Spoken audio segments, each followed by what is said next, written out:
we can't get through this interview without having big intellectual conversations about AI.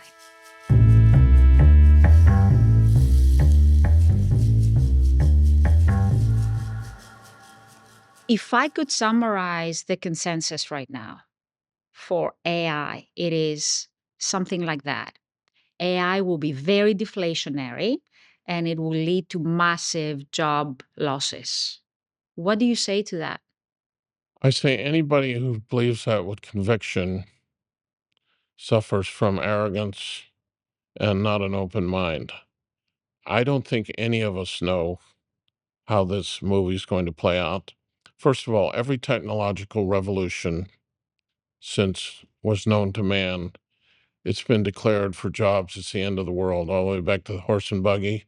Now, there are brilliant people saying it's going to happen. And I'm open minded to that too, because the speed is like nothing we've ever seen before.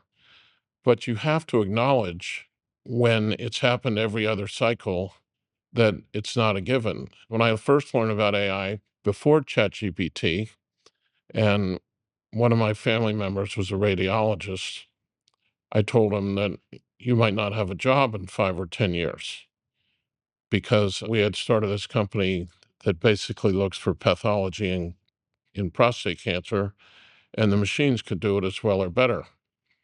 So, you know what? That technology is fantastic. It works better even than anybody imagined. It works better than humans. But we have more radiologists now than we had 10 years ago. Why? Because the radiologist is now spending his time talking to the patient, going through what this means in their life, going through the decisions.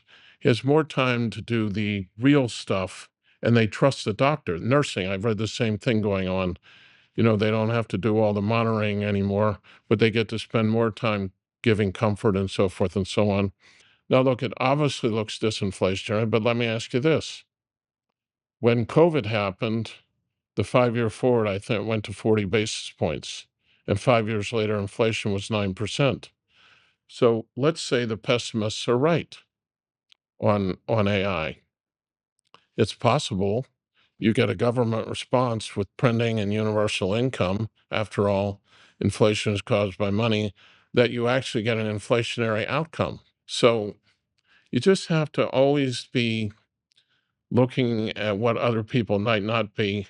And then if you're prepared for it mentally, you can adjust quickly enough in your portfolio to it as it unrolls. Hard Lessons is an original series from Morgan Stanley. For the full episode with Stan Druckenmiller and an extended audio version, visit morganstanley.com/hardlessons.